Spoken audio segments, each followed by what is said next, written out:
Hello student, welcome back to the lecture number 2 of electric charges and fields. પાછલા લેક્ચરમાં આપણે જોયું કે ચાર્જ શું કહેવાય, ચાર્જનું ઇન્ટ્રોડક્શન જોયું, અલગ અલગ ચાર્જ હોય તો કઈ રીતે બિહેવ કરે, એની હિસ્ટ્રી શું, એની ડિસ્કવરી કઈ રીતે થઈ, આ બધું આપણે જોયું પાછલા લેક્ચરમાં. એમાં એક વાત હતી કે બે ચાર્જીસ હોય તો like charges repel each other, unlike charges attract each other. મતલબ કે જો બે ચાર્જીસ હોય તો એ જપીને બેસે નહીં, એકબીજાને કંઈક ની કંઈક સળી કર્યા કરે. જો લાઈક હોય તો રિપેલ કરે, અનલાઈક હોય તો અટ્રેક્ટ કરે.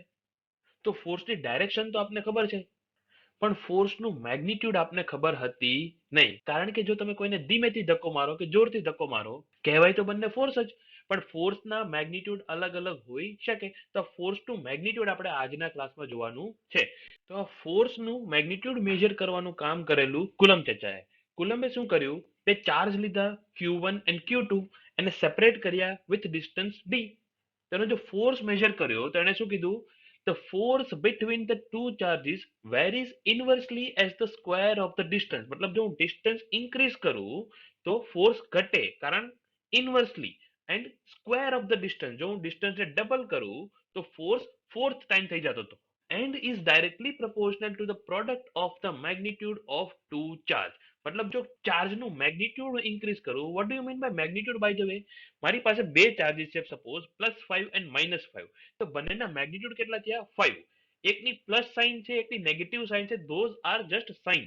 Okay, but magnitudes are same. તો મેગ્નિટ્યુડ મતલબ સાઇન વગર તમારે ખાલી એની વેલ્યુ જ ગણવાની અત્યારે. તો મેગ્નિટ્યુડના ડાયરેક્ટલી પ્રપોર્શનલમાં હોય. તો જોઈએ mathematically that f is inversely proportional to 1d square and f is proportional to modulus of q1 and q2. આપણે મોડ લેવાની જરૂર કેમ પડી? બીકોઝ એણે કીધું કે magnitude of the two charge, મતલબ આપણે અત્યારે ખાલી વેલ્યુની જરૂર છે, પોઝિટિવ છે કે નેગેટિવ એનું ટેન્શન અત્યારે આપણે લેવાનું નથી, એ આપણે જોઈશું પણ પછી. તો હવે જો આ બંનેને મારે કન્સોલિડેટ કરવું હોય, એક જ લાઈનમાં લખવું હોય, તો I can right f is directly proportional to mod q1 q2 divided by d square, right? Further, f is equal to k q1 q2 by d square. અહીંયા શું કર્યું કે જો મારે પ્રપોર્શનાલિટીને રિમૂવ કરવી હોય તો કોન્સ્ટન્ટ મારે મલ્ટીપ્લાય કરવો પડે. સો f is equal to k q1 q2 by d square. અને k ની વેલ્યુ એને કીધી that is 1/4 pi epsilon naught. તો f is equal to 1/4 pi epsilon naught q1 q2 by d square. હવે આ k અને એપ્સિલોન નોટ શું છે તે આપણે જોઈએ. સો વેર k ઇઝ proportionality constant. હવે મારે k નો યુનિટ ફાઇન્ડ કરવો હોય તો શું કરવાનું? k ને આપણે એકલો કરવો પડે. તો q1 q2 by d square ને આપણે મોકલી દઈશું ઇક્વાલિટીની સામેની સાઈડ. તો અહીંયા મને મળશે k is equal to f d square upon q1 q2. તો હવે k નો યુનિટ ફાઇન્ડ કરવો હોય તો ફોર્સ નો યુનિટ શું? ન્યૂટન. d સ્ક્વેર નો યુનિટ શું? Metre square. અને divided by q1 q2. So q1 અને q2 બંનેનો યુનિટ થાય કુલમ. જો q1 અને q2 મલ્ટિપ્લિકેશનમાં હોય તો ટોટલ થાય કુલમ સ્ક્વેર. પણ કુલમ સ્ક્વેર ક્યાં છે? ડિનોમિનેટરમાં. તો એને જો એક લાઈનમાં લખવું હોય તો I can write n m square c to the power -2 newton metre square coulomb નો પાવર -2. અને એની વેલ્યુ છે 9 into 10 power 9 newton metre square coulomb to the power -2. અને જો ડાયમેન્શનલ ફોર્મ્યુલા ફાઇન્ડ કરવો હોય તો you can find that is m1l3 t power -4 a power -2. હવે dimensional formula કેવી રીતે ફાઇન્ડ કરવાનું એ તમને ખબર છે, આ થશે તમારું આજનું હોમવર્ક. ડાયમેન્શનલ ફોર્મ્યુલા k નો અને એપ્સિલોન નોટ બંનેનો ફાઇન્ડ કરવાનો છે. અને હોમવર્ક તમે સબમિટ કેવી રીતે કરશો? તો એક સેપરેટ નોટ બનાવીને, હોમવર્ક માટે એક સેપરેટ નોટ બનાવીને આ બધું એમાં આજે લખવાનું છે કે તમે કે નું ડાયમેન્શન કેવી રીતે ફાઇન્ડ કર્યું, એપ્સિલોન નોટ નું ડાયમેન્શન કેવી રીતે ફાઇન્ડ કર્યું, અને હોમવર્ક સબમિટ કરવાનું છે જ્યારે બધું બેક ટુ નોર્મલ થાય ત્યારે. So next is epsilon naught. Epsilon naught is the permittivity of the space. Okay, અલગ અલગ મીડિયમની પરમિટિવિટી હશે અલગ અલગ, એ આપણે જોઈશું જ્યારે JEE નીટનું ડિસ્કશન કરશું ત્યારે. As of now epsilon not is the permittivity of the space, અને એનો યુનિટ થશે newton inverse metre power -2 coulomb square. હવે આ પણ હોમવર્ક છે કે એપ્સિલોન નોટ નો યુનિટ તમે કેવી રીતે ફાઇન્ડ કરશો.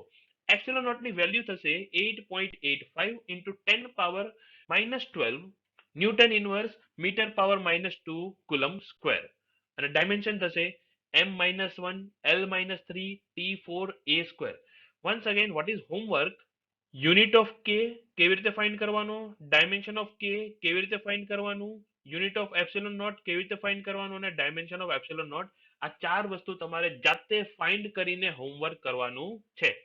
તો આ થઈ ગઈ વાત મેગ્નિટ્યુડની કે magnitude is proportional to the product of Q1 and Q2 and inversely proportional to the square of the distance.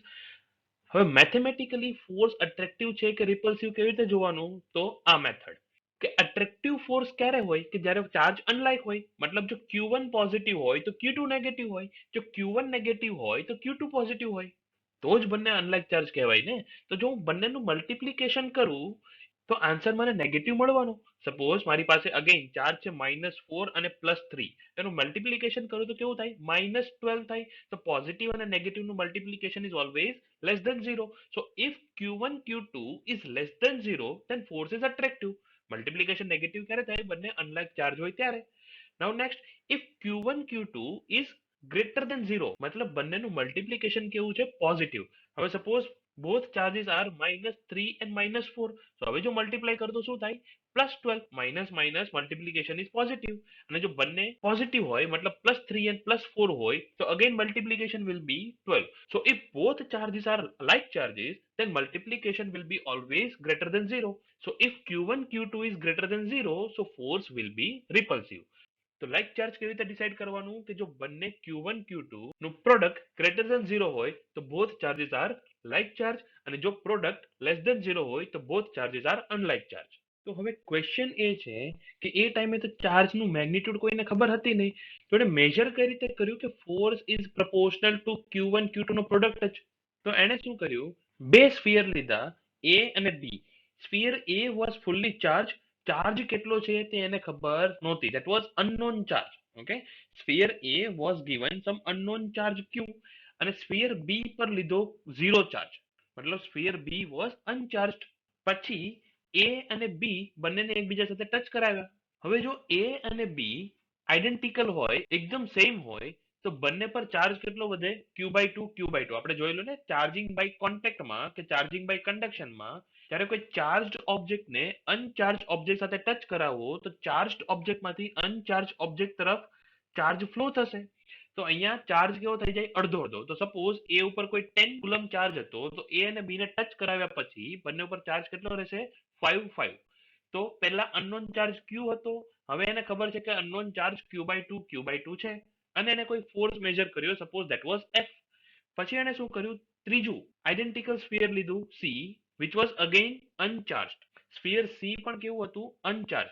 એને ટચ કરાવ્યું B સાથે, તો B ઉપર કેટલો ચાર્જ વધ્યો, Q/4. A ઉપર કેટલો ચાર્જ વધ્યો, Q/2. કારણ કે A સાથે સ્ફિયર C ટચ કરાવ્યું હતું નહીં. પાછો ફોર્સ મેજર કર્યો તો જો પ્રોડક્ટ કેવો થઈ ગયો, હાફ થઈ ગયો. પેલા પ્રોડક્ટ કેટલો હતો, Q/4. હવે પ્રોડક્ટ કેટલો થયો, Q/2 into Q/4 કેટલો થાય, Q/8. તો જો પ્રોડક્ટ હાફ થાય તો એને મેજર કર્યું કે જે પેલા ફોર્સ F હતો એ હવે ફોર્સ કેવો થઈ ગયો, F/2. તો જો પ્રોડક્ટ હાફ કરો તો ફોર્સ પણ કેવો થતો હતો, હાફ. હજુ અનનોન સ્ફિયર D લાવો, B સાથે ટચ કરાવો તો એની પાસે ચાર્જ કેટલો વધશે, Q/8. તો હજુ ફર્ધર ફોર્સ જે છે તે કેવો થઈ જશે, હાફ. તો આવી રીતે અલગ અલગ કોમ્બિનેશન લીધા, અલગ અલગ રીતે ચાર્જને હાફ કરતો ગયો અને જોયું કે ચાર્જનું પ્રોડક્ટ જો હાફ થાય તો ફોર્સ પણ હાફ થઈ જતો હતો. તો ચાર્જનો પ્રોડક્ટ સપોઝ 1/4 કે 1/8 કે 1/10 થાય તો ફોર્સ પણ 1/4 કે 1/8 કે 1/10 થઈ જતો હતો. તો he said કે F is proportional to mod Q1 and Q2. એવી જ રીતે કોઈ બે ચાર્જ લીધા, એનું ડિસ્ટન્સ તમે ડબલ કરો તો એને જોયું કે force was becoming 1/4 of the original force. તો જો ડિસ્ટન્સ ડબલ કરો તો ફોર્સ એના સ્ક્વેર ના અકોર્ડિંગ ડિક્રીઝ થયું. એવી જ રીતે જો ડિસ્ટન્સ તમે 10 ટાઈમ્સ કરો તો એને જોયું કે ફોર્સ વોઝ ડિક્રીઝિંગ બાય 100 ટાઈમ્સ. મતલબ જો પેલા F ફોર્સ હોય તો પછી કેટલો ફોર્સ થતો હતો, F/100. તો F was proportional to 1/d². તો આવી રીતે એને જોયું કે F is proportional to mod Q1 Q2 by d². તો next topic is vector form of Coulomb's law. તો જો કુલમ્બે શું કરેલું કે બે ચાર્જ વચ્ચે કેટલો ફોર્સ હોય તે આપ્યું. Now force is the vector quantity. તો એ હવે ફોર્સનું વેક્ટર ફોર્મ આપણે જોવાનું છે. તો વેક્ટર ફોર્મ જોતા પહેલા થોડું રિવિઝન કરી લઈએ વેક્ટર ચેપ્ટરનું. જે 11th માં તમે ભણેલા વેક્ટર, પોઝિશન વેક્ટર, આ બધું આપણે થોડું રિવિઝન કરવાનું છે. તો સપોઝ મારી પાસે બે પોઈન્ટ છે 1 અને 2. 1 નો પોઝિશન વેક્ટર છે r1, 2 નો પોઝિશન વેક્ટર છે r2 with respect two o. Okay, position vector કોઈ રેફરન્સ પોઈન્ટ વગર આપણે સ્પેસિફાઈ કરી શકાય નહીં. તો r1 અને r2 શું છે? Position vectors of point 1 and 2 with respect two o. હવે જો મારે પોઝિશન વેક્ટર ડ્રો કરવો હોય 2 નો વિથ રિસ્પેક્ટ ટુ 1, તો એ થશે વેક્ટર r21. અને સિમિલરલી મારે પોઝિશન વેક્ટર ફાઇન્ડ કરવો હોય 1 નો વિથ રિસ્પેક્ટ ટુ 2, તો તે થશે વેક્ટર r12. તો આપણે જોઈએ કોઈ પણ પોઈન્ટનો પોઝિશન વેક્ટર ડ્રો કરવો હોય વિથ રિસ્પેક્ટ ટુ કોઈ પણ પોઈન્ટ તો કઈ રીતે કરવાનો. તો આપણે અહીંયા ફરીથી આપણી પાસે છે point number 1, point number 2. Reference point આપણે લઈશું આ point O, which is origin of the system we have taken. અત્યારે તમે આ જ ફિગર પર કન્સિડર કરજો. હવે મારે ફાઇન્ડ કરવો છે position vector of 1 with respect two O, અને એને આપણે કીધું હતું R1 વેક્ટર. તો position vector of 1 with respect two 0, તો ઓફ જે કાંઈ પણ હોય એના ઉપર આવશે હેડ. મતલબ તમારે જેનું પણ પોઝિશન વેક્ટર ફાઇન્ડ કરવો હોય એની ઉપર ડ્રો કરવાનો હેડ, અને જેના રિસ્પેક્ટમાં તમે ડ્રો કરતા હો એની ઉપર ડ્રો કરવાનું ટેલ.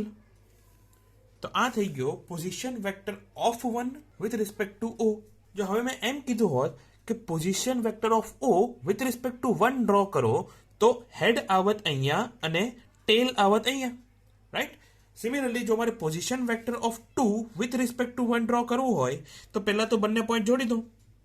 હવે હેડ ક્યાં મૂકવાનું? તો position vector of 2 with respect two O, અને એને આપણે કીધેલું R2 વેક્ટર. તો હેડ ક્યાં મૂકવાનું? ઓફ 2. સો અહીંયા 2 ઉપર આવશે હેડ. હવે ઇમ્પોર્ટન્ટ પોઈન્ટ કે મારે ખરેખર ડ્રો કરવું છે R21. What is R21? The position vector of 2 with respect two 1. Once again, what is R21? Position vector of 2 with respect to 1. So of 2,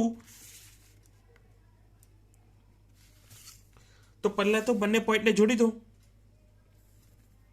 હવે ઓફ 2 વિથ રિસ્પેક્ટ ટુ 1, તો હેડ ક્યાં મૂકવાનું? Of જ્યાં આવે ત્યાં. તો ઓફ 2, તો હેડ આવશે 2 ઉપર, અને ટેલ ક્યાં આવશે? વિથ રિસ્પેક્ટ ટુ જે હોય તે.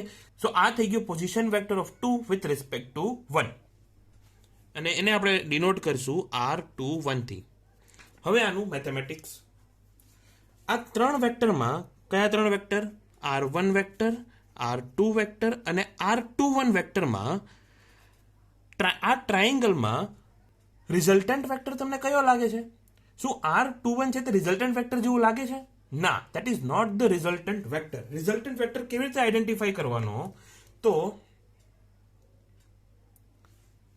રિઝલ્ટન્ટ વેક્ટર એવો હશે કે એનો હેડ જે છે તે હેડ સાથે કનેક્ટેડ હશે અને ટેલ જે છે તે ટેલ સાથે કનેક્ટેડ હશે. તો અહીંયા હેડ તો હેડ સાથે કનેક્ટેડ છે, પણ શું ટેલ જે છે તે ટેલ સાથે કનેક્ટેડ છે ખરી? ના, અહીંયા ટેલ આના હેડ સાથે કનેક્ટેડ થયેલી છે. તો R21 is not the resultant vector.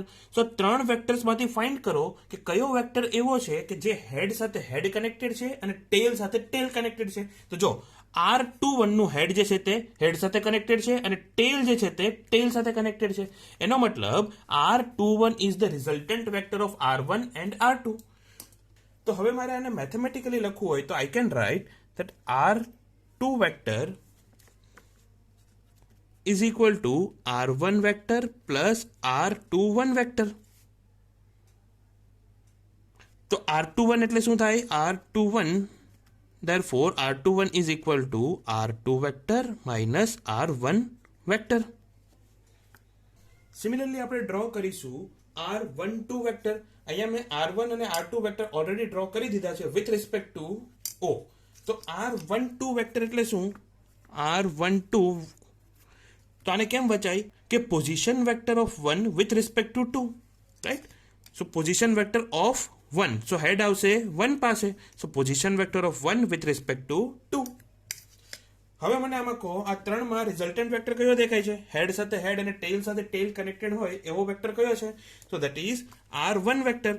R1 ના હેડ સાથે R21 નો હેડ કનેક્ટેડ છે અને R1 ની ટેલ સાથે R2 ની ટેલ કનેક્ટેડ છે. તો R1 is the resultant vector. So I can right R1 vector is equal to R2 plus R12. તો R12 will be equal to R1 minus R2. તો આટલી એક વાત યાદ રાખજો કે R12 is equal to R1 minus R2 and R21 is equal to R2 minus R1. અને in general કોઈ પણ quantity x of 1 with respect to 2 is always equal to x1 minus x2. હવે x can be velocity, that velocity of 1 with respect to 2 is equal to v1 minus v2. x can be the potential, potential આપણે જોઈશું next ચેપ્ટરમાં. Gravitational potential તમે એકવાર already ભણી ચૂક્યા છો. તો potential of 1 with respect to 2 is also equal to potential of 1 minus potential of 2. તો કોઈ પણ quantity of 1 with respect to 2 is always equal to that quantity of 1 minus that quantity of 2. આમાં એક exception છે, that is refractive index. આ શું છે તે આપણે જોઈશું પાર્ટ 2 માં. પણ રિફ્રેક્ટિવ ઇન્ડેક્સ સિવાય કોઈ પણ quantity of 1 with respect to 2 is always equal to that quantity of 1 minus that quantity of 2. આ વાતને તમે યાદ રાખજો. તો વેક્ટર ચેપ્ટરનું આટલું શોર્ટ એન્ડ સ્વીટ રિવિઝન કર્યા પછી હવે યાદ છે કે કયો ટોપિક ભણતા હતા? તો એ ટોપિક હતો vector form of Coulomb's law. તો અગેન આપણે સેમ સેટઅપ લઈએ કે એક રેફરન્સ ફ્રેમ છે, એનું ઓરિજિન છે O. This time we have two charges q1 and q2 having position vectors r1 and r2, and vector r21 will be this one. હવે તો આમાં કોઈ કન્ફ્યુઝન નથી ને r21 અને r12 માં. સિમિલરલી અગેન બીજું એક સેટઅપ લઈએ, એમાં પણ સેમ ચાર્જીસ, પણ આ વખતે આપણે ડ્રો કરીશું r12. તો હવે આપણે અહીંયા કુલમ્સ લો અપ્લાય કરવા ટ્રાય કરીએ. તો suppose q1 q2 R like charges. તો જો q1 q2 લાઇક ચાર્જીસ હોય તો both will repel each other. તો હવે let us observe force on q2 due to q1. The force experienced by q2 due to q1 will be in the direction of r21. Similarly, force on 1 due to 2 will be in the direction of r12. તો આ જ વાતને મારે mathematical ફોર્મમાં લખવી હોય તો I can write that f21 is equal to f and unit vector of r21, and similarly f12 is equal to f unit vector of r12. તો f શું છે? The f is the magnitude of f21 and f12. And what is that? That will be k q1 q2 by r12 modulus square or r21 modulus square. What is r12 and r21 modulus? That is the magnitude of r12 and r21, and both are equal. So once again, I have two charges q1 and q2. Position vectors are r1 and r2 respectively. And r21 is what? Position vector of 2 with respect to 1. So r21 is equal to r2 minus r1 and r21 modulus. So r21 નું magnitude કેટલું છે? r. That is what? The length of the r21 vector. Now આપણે જોયેલું કે f21 will be parallel to r21. f21 ની direction શું હશે? જે r21 ની ડાયરેક્શન હશે તે જ, because q1 is repelling the q2. તો force on 2 due to one vector that was equal to f r21 cap. So what is f? The magnitude of force, and आपने खबर है that is k q1 q2 by distance between them, that is the length of this vector, and the length of the vector we have defined r, so r square, and r21 vector, so r21 unit vector. હવે આ r21 unit વેક્ટરને મારી r21 વેક્ટરના ફોર્મમાં લખવો હોય તો I can write q1 q2 by r square r21 vector upon r21 નું magnitude. Like this. What is r21 magnitude? r21 magnitude is r itself. So r square into r21 magnitude. So it will be k q1 q2 by r cube into r21 vector. Now we know r21 vector is r2 minus r1. So I can write k q1 q2 upon r. R is magnitude of r2 minus r1 and cube of it into vector r2 minus vector r1. So this one is the vector form of Coulomb's law.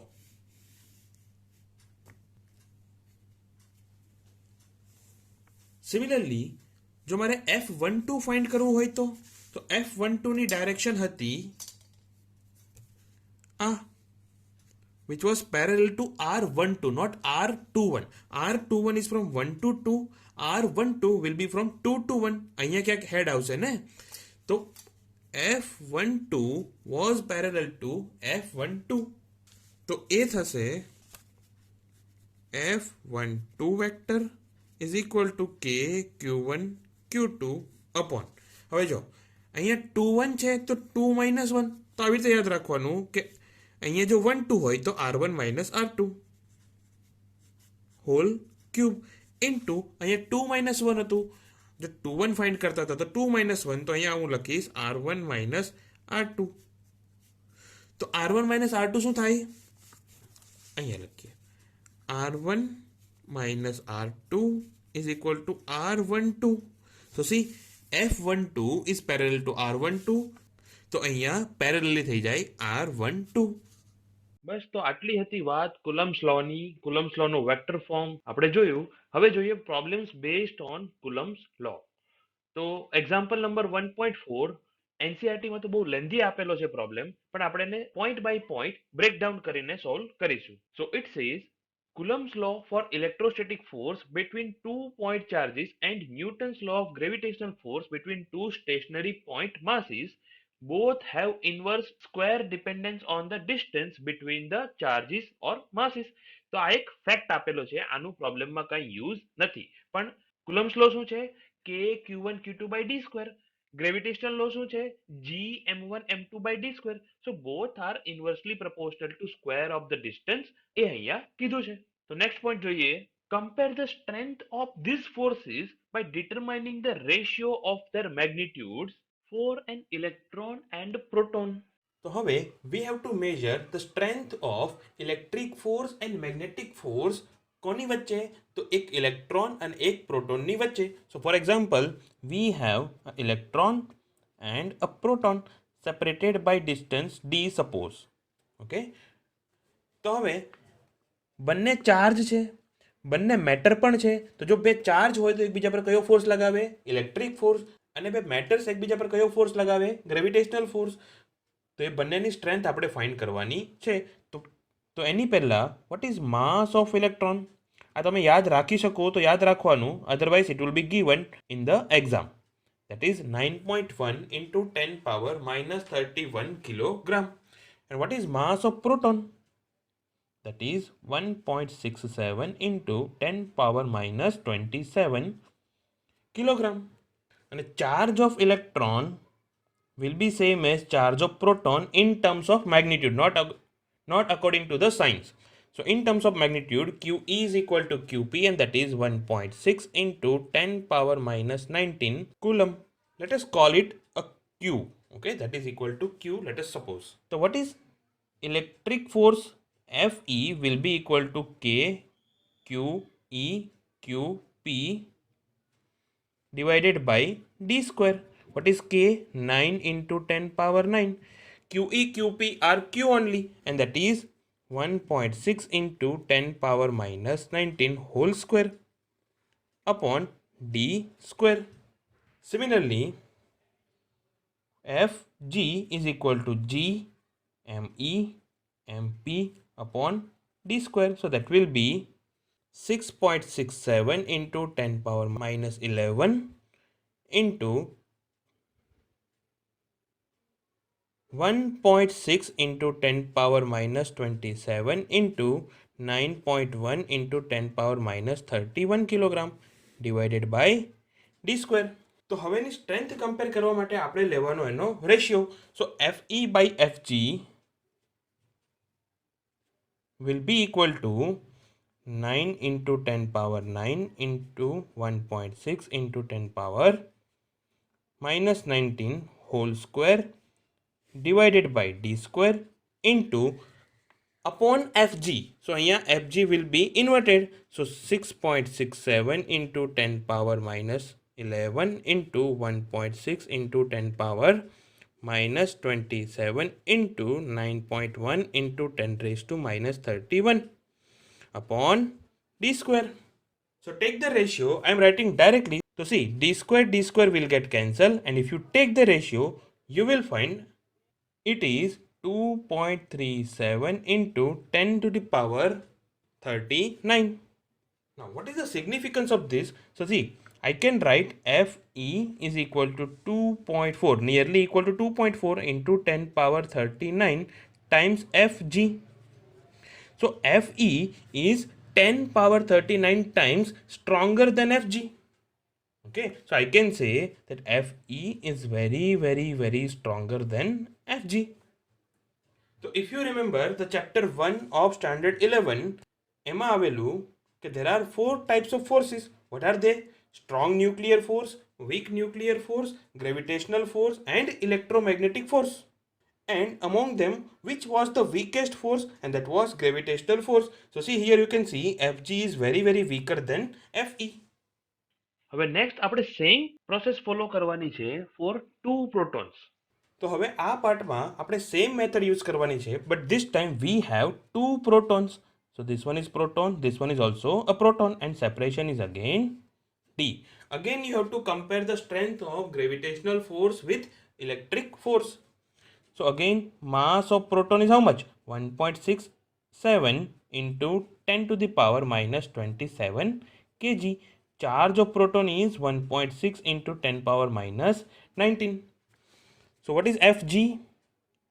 So what is Fe? That is k q square by t square. And what is Fg?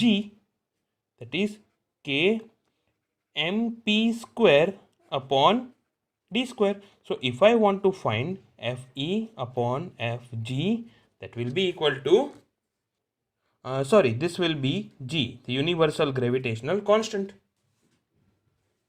So Fe will be equal to k q square upon g mp square. X step में यहाँ skip करूँ. What is that? The d square will get cancelled. Now put the values. So you will find 9 into 10 power 9 into 1.6 into 10 power minus 19 whole square divided by 6.67 into 10 power minus 11 into 1.67 into 10 power minus 27 whole square. So if you solve it, you will find Fe by Fg is nearly equal to 1.3 into 10 power 36. Now next is estimate the acceleration of electron and proton due to the electrical force of their mutual interaction when they are 1 angstrom apart. તો હવે આ પાર્ટમાં શું કીધું છે? Again મારી પાસે એક electron છે, એક પ્રોટોન છે. Separation this time it is given 10 power minus 10 meters. તો મારે એક્સિલરેશન ફાઇન્ડ કરવાનું છે. તો જો proton will attract the electron and electron will attract the proton. So both will attract each other and both will experience the force towards each other. તો electron પણ proton તરફ ભાગશે, proton પણ electron તરફ ભાગશે. તો બંનેનું કંઈ એક્સિલરેશન હશે ને. That acceleration we have to find. તો we know that force is equal to mass into acceleration. So acceleration find કરવા માટે we should have force between them and mass of them. So F is equal to K is 9 into 10 power 9 into 1.6 into 10 power minus 19, that is the charge of electron, and charge of proton is also the same, upon 10 power minus 10 whole square. So solve it and you will get this is equal to 2.304 into 10 power minus 8 newton. તો હવે આપણે force તો મળી ગયો, એનો મતલબ electron પર જે ફોર્સ લાગે તે પણ 2.304 into 10 power minus 8 અને પ્રોટોન પર પણ જે ફોર્સ લાગે that will be 2.304 into 10 power minus 8. So how to find acceleration? So acceleration of electron will be force upon mass of electron. What is that? So that is 2.304 into 10 power minus 8. What is mass of electron? Mass of electron is 9.1 into 10 power minus 31. So by solving it, we will find it is 2.53 into 10 to the power 22 meter per second square. And similarly, we have to find the acceleration of proton, that is again force upon mass of proton. So 2.304 into 10 power minus 8 upon 1.67 into 10 power minus 27, and that will be 1.37 into 10 to the power 19 meter per second square.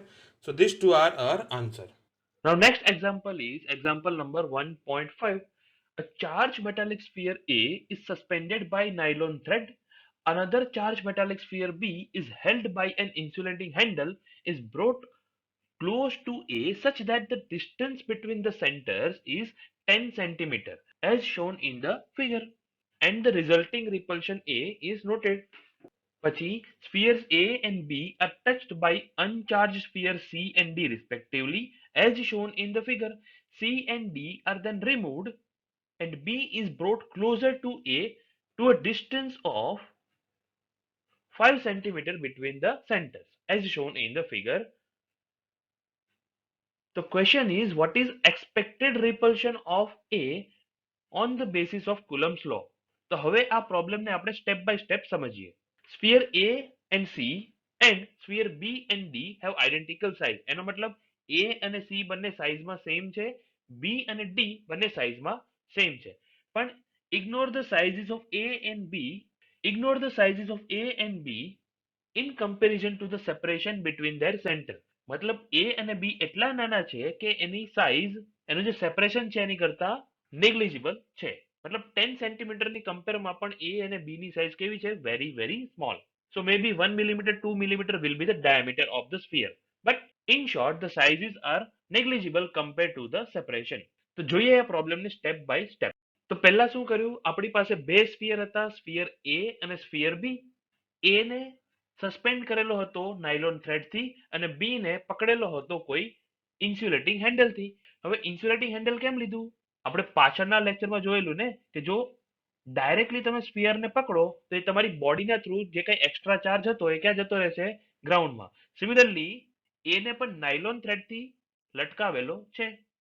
Nylon thread શું કામ? Because nylon thread is also an insulator, so that charge cannot flow through that nylon thread. તો suppose A પર જે charge છે તે Q1, B પર જે charge છે તે Q2, અને બંને વચ્ચેનું સેપરેશન કેટલું? 10 સેન્ટીમીટર. તો એ લખેલું છે the resulting repulsion of A is noted. તો આ બંનેનું જો તમારે રિપલ્શન કે ફોર્સ ફાઇન્ડ કરવો હોય તો કઈ રીતે કરશો? F is equal to K Q1 Q2 by R square. R કેટલું છે? 10. So F will be equal to K Q1 Q2 by 100. So F is equal to K Q1 Q2 by 0.01. હવે next step શું છે? Sphere A and B are touched by uncharged sphere C and D.